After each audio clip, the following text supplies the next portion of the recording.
오늘 하나님께서 우리에게 주시는 말씀은 고린도전서 1장 1에서 3절입니다. 하나님의 뜻을 따라 그리스도 예수의 사도로 부르심을 받은 바울과 형제 소스데네는 고린도에 있는 하나님의 교회 곧 그리스도 예수 안에서 거룩하여지고 성도라 부르심을 받은 자들과 또 각 처에서 우리의 주 곧 그들과 우리의 주 되신 예수 그리스도의 이름을 부르는 모든 자들에게 하나님 우리 아버지와 주 예수 그리스도로부터 은혜와 평강이 있기를 원하노라. 아멘. 하나님의 말씀입니다. 하나님께 감사합니다. 지난 시간 우리가 그리스도 예수 안에서 거룩하여지고 성도라 부르심을 받았다 하는 그 은혜의 내용을 우리가 나누었습니다. 하나님께서는 우리를 보실 때, 지금 이 예배를 드리고 계시는 우리 빈님들을 보실 때에도 예수 안에 있는 빈님, 예수 안에 있는 누구누구로 하나님은 보고 계시고요. 또 단지 보실 뿐만 아니라 우리를 부르시고 계신데 그 호칭이 성도입니다. 거룩한 자야입니다. 빛나는 자야라는 것입니다. 그렇게 부르심에 응답하여서 이 예배 자리로 오신 우리 빈님들 진심으로 반갑고 또 고맙습니다. 우리 빈님들이 지금 예배를 함께 드리고 계신 그 모습 자체가 성도된 우리 함께 교회된 우리에게 위로가 되고 또 하나님께서 살아계시다라는 증거이며 또 하나님을 붙잡게 되는 또 다른 우리의 말씀이 되시기도 합니다.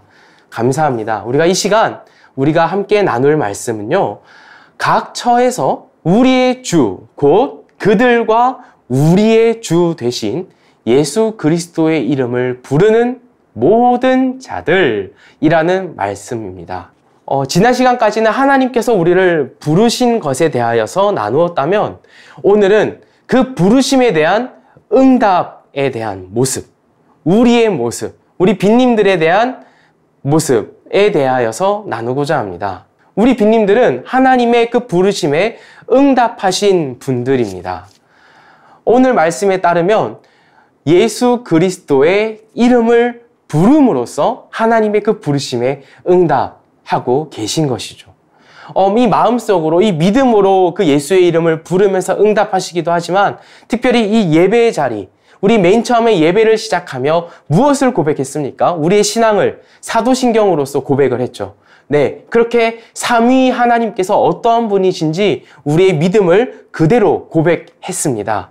그와 같이 우리는 예수의 이름을 부르면서 아버지 하나님의 그 예배 자리로의 초청에 대한 응답을 드렸습니다. 우리의 삶 또한 우리는 그렇게 하나님께 응답하며 살아갈 수 있는 삶을 또한 살아가고 계신 겁니다. 예수님 안에서 거룩하게 된 우리 빈님들의 그 반응이 어떠해야 하는지에 대하여서 우리가 조금 더 깊이 들어가 나누고자 하는데요. 특별히 우리가 주목해 볼 만한 단어가 있습니다. 바로 각처입니다. 모든 장소를 말하죠. 우리는 생각보다 각 처에서 모든 곳에서 예수의 이름을 잘 부르지 않는다라고 얘기를 드렸습니다. 정말로 우리 한 주간 지난 삶을 되돌아보면 우리는 여러 이유로 예수의 이름을 잘 부르고 살아가지 않습니다. 자이든 타이든 사실 타이로 우리는 잘 부르지 않죠. 너무나도 바쁘고 또 버거운 삶을 살아갑니다. 정신이 없지 않습니까? 너무나도 산만한 삶을 살아가지 않습니까? 예수를 생각하는 것이 너무나도 우리에겐 버겁게 느껴지는 우리의 일상을 우리 빈님들은 또 저도 그렇게 살아가고 있습니다. 그 모든 곳들에서 우리가 예수의 이름을 부른다는 것이 너무나도 어렵고 또 특히 우리는 바쁘다라는 그 이유 외에도 예수의 이름을 내가 과연 부를 수 있는 환경이냐라는 것을 따질 때도 얼마나 많은지 모릅니다. 너무 우리가 힘들고 지쳐서 예수의 이름을 부르지 못할 것이라고 스스로 단정 지을 때도 많다라는 것이죠. 주님을 찾을 때에도 우리가 어떤 경건의 생활을 우리가 날마다 해 나갈 때에도 내가 어느 정도의 삶의 여유가 있어야 된다라고, 내 마음의 여유가 있어야 된다라고 가정하고서 주님을 찾을 때가 얼마나 많은지 모릅니다. 그런데 오늘 말씀을 통해서 나누고자 하는 것은요, 예외 없는 우리의 상황을 말씀합니다. 그런데 오늘 말씀을 통해서 나누고자 하는 중요한 내용은요, 바로 우리의 모든 상황입니다. 각처입니다. 각처. 마태복음 14장 24절에서 32절 말씀을 제가 한번 읽어보겠습니다. 배가 이미 육지에서 수울이나 떠나서 바람이 거스름으로 물결로 말미암아 고난을 당하더라. 밤 사경에 예수께서 바다 위로 걸어서 제자들에게 오시니 제자들이 그가 바다 위로 걸어오심을 보고 놀라 유령이라 하며 무서워하여 소리 지르거늘 예수께서 즉시 이르시되 안심하라 나니 두려워하지 말라. 베드로가 대답하여 이르되 주여 만일 주님이시거든 나를 명하사 물 위로 오라 하소서 하니 오라 하시니 베드로가 배에서 내려 물 위로 걸어서 예수께로 가되 바람을 보고 무서워 빠져가는지라 소리질러 이르되 주여 나를 구원하소서 하니 예수께서 즉시 손을 내밀어 그를 붙잡으시며 이르시되 믿음이 작은 자여 왜 의심하였느냐 하시고 배에 함께 오름에 바람이 그치는지라. 아멘. 제가 읽은 이 말씀의 이 내용에서 우리의 각처가 어떠한 곳인지 말씀하고 있습니다. 우리의 각처는 사실 이 제자들이 지금 당한 그 폭풍 속의 상황입니다. 우리의 각처는 모든 상황이라고 했습니다. 그런데 그 모든 상황 속에서 우리는 내가 이 상황에서는 예수의 이름을 부를 상황이고 저 상황에서는 내가 예수의 이름을 부르지 못할 상황이라고 우리는 구별해 놓곤 합니다. 그렇지만 오늘 말씀에서는 아주 극악한 아주 최악의 상황에서도 우리가 예수의 이름을 부를 수 있다라는 그 가능성을 보여주고 있습니다. 제자들이 이 긴네렛 호수, 이 가이사랴 바다 위에서 이 풍랑을 만났을 그때에는요, 이 제자들이 오병이어라는 엄청난 기적을 경험하고 난 이후였습니다. 그런데 한번 생각해 봅시다. 이 오병이어라는 그 기적이 일어났을 때 사람들이 얼마나 모였었나요? 남자만 5,000명이라고 했습니다. 자, 그렇다면 그냥 간단하게 남녀 아이들 합쳐서 2만 명이라고 가정을 해봅시다. 자, 2만 명을 누가 섬겼습니까? 누가 떡과 물고기를 나누어 줬습니까? 예수님과 제자들이 나누어 줬죠. 네, 몇 명입니까? 예수님을 합쳐도 13명입니다. 13명이서 2만 명을 섬겼다, 봉사했다. 이것은 엄청난 체력을 소진하는 일이죠. 엄청난 고생입니다. 아무리 엄청난 기적이 있다 할지라도 이 제자들의 이 체력은 사실상 그 기적이 끝난 이후에는 고갈된 상태입니다. 기적을 일으킬 때만 제자들이 이랬나요? 아니죠. 정리해 있지 않습니까? 12강주리에 가득했다라는 그 모습을 보면 그 일이 일어나고 난 이후에도 많은 남은 것들을 또 걷고 또 정리하는 수고도 했을 것입니다. 그렇게 모든 체력을 소진하고 또 이제는 쉬어야 하는 그 제자들, 예수님은 그 제자들을 빨리 보내십니다. 쉴 수 있도록 또 그 무리들을 피하기 위해서 제자들을 빨리 보내십니다. 또 예수님은 기도하러 따로 산에 올라가시죠.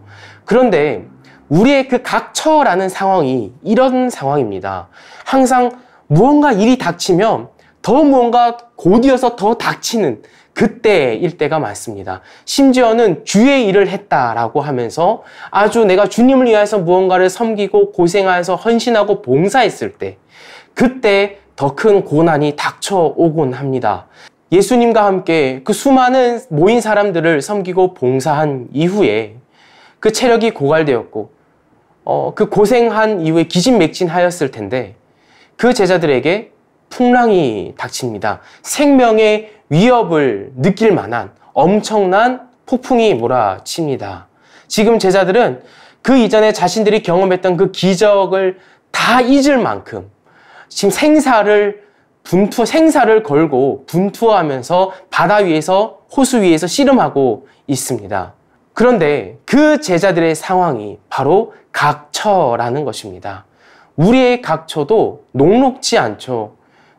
봐주지 않습니다. 하나님을 잘 믿도록 우리의 환경과 상황이 도와주질 않습니다. 예수의 이름을 부를 수 있도록 우리의 모든 주변 사람들이 나를 도와주지 않습니다. 너무나도 힘듭니다. 주님을 찾는다라는 것은 온갖 불신앙 속에서 홀로 다른 것을 외치는 아주 고독한 씨름과도 같을 때가 많죠. 그러한 모습을 지금 제자들이 겪고 있는 것입니다.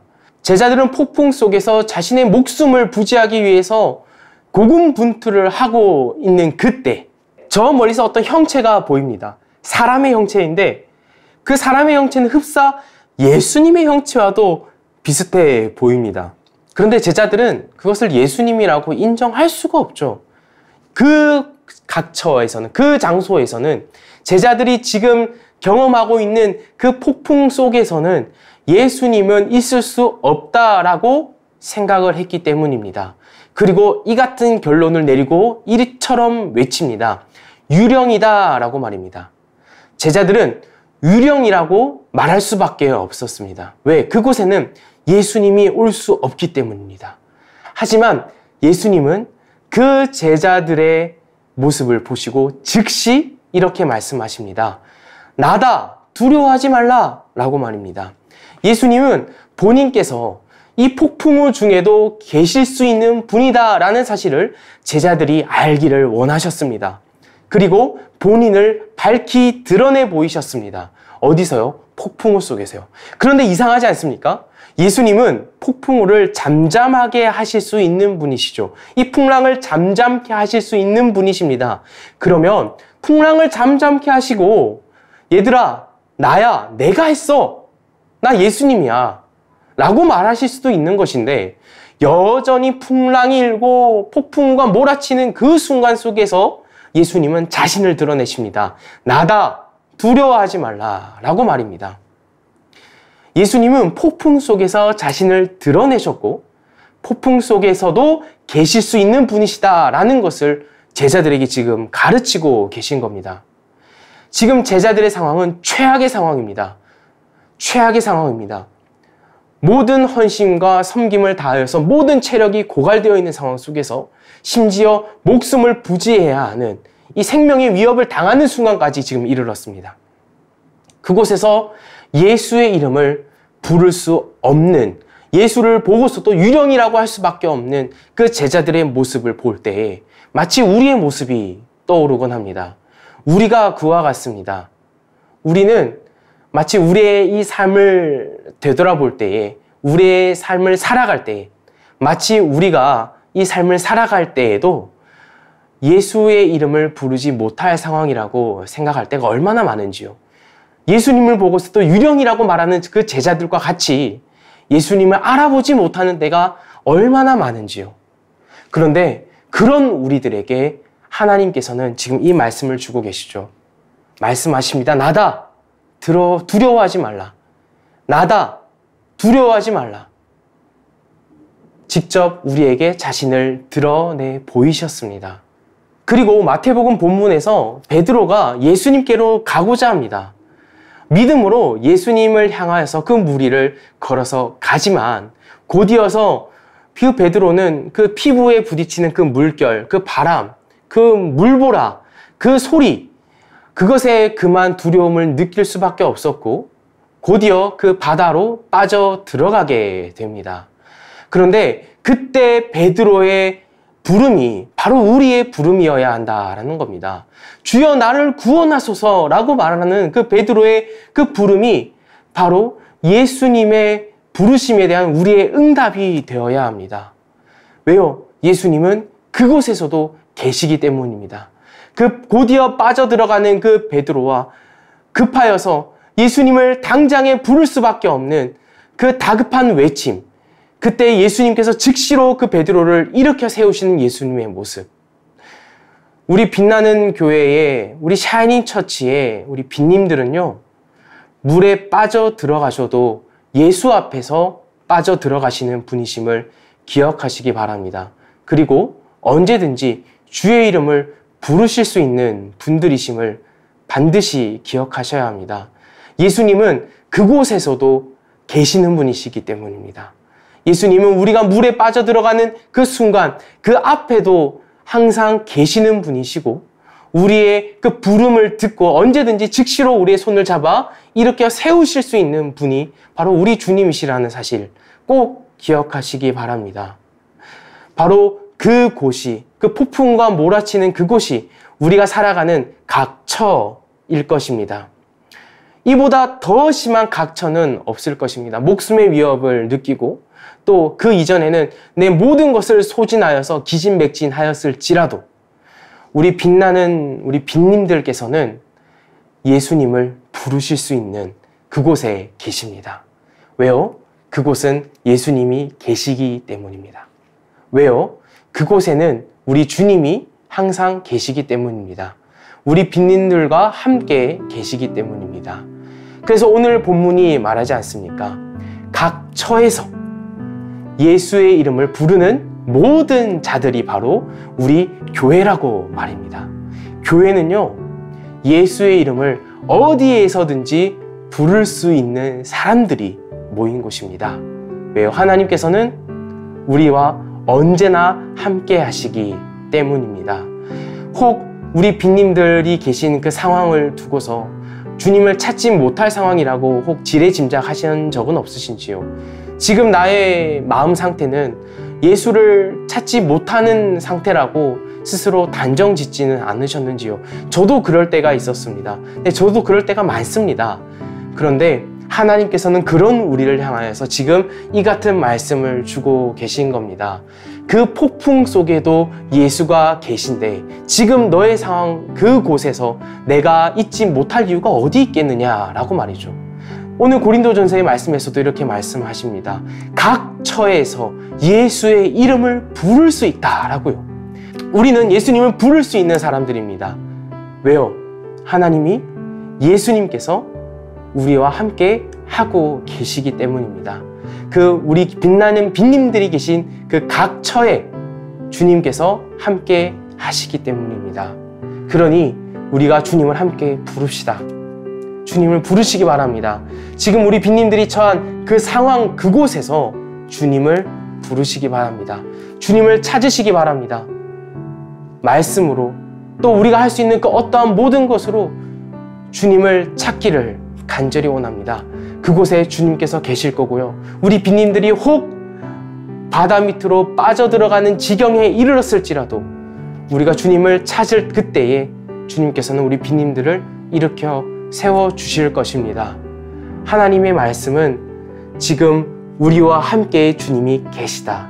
그러니 너는 예수의 이름을 불러도 된다. 라는 안심과 또 그런 보장을 주고 계십니다. 우리가 함께 주의 이름을 부릅시다. 주의 이름을 부르면서 주님의 일으키심을 함께 경험해 나갑시다. 주의 이름을 부르면서 비록 이전에는 알아보지 못한 그 주님을 더욱더 알아가 봅시다. 우리는 주님을 부를 수 있는 빛나는 주의 백성들입니다. 하나님 아버지, 우리가 주님을 알아보지도 못하고 우리의 상황에 매몰되어서 주님을 부를 수도 없었던 우리의 이 연약함을 긍휼히 여겨주시고 우리에게 예수의 이름을 부를 수 있다라고 말씀해 주셔서 참으로 감사합니다. 주님을 부르는 우리의 입술들이 아버지 하나님께서 우리의 입술을 만드신 이유가 될 줄로 믿습니다. 주님, 우리가 어떠한 곳에 있던지 간에 주의 이름을 부를 수 있게 하시고 그곳에도 주님께서 계시니 주님을 찾을 수 있는 우리의 믿음을 주옵소서. 우리의 상황을 주님께서 아십니다. 우리 빛나는 빈님들을 주님께서 불쌍히 여겨주시고 어떠한 상황에 계시던지 간에 특히 또 어려움과 또 아픔 중에 계신 우리 빈님들 그들을 위로하여 주시고 주님께서 그들의 삶을 평안으로 인도하여 주옵소서.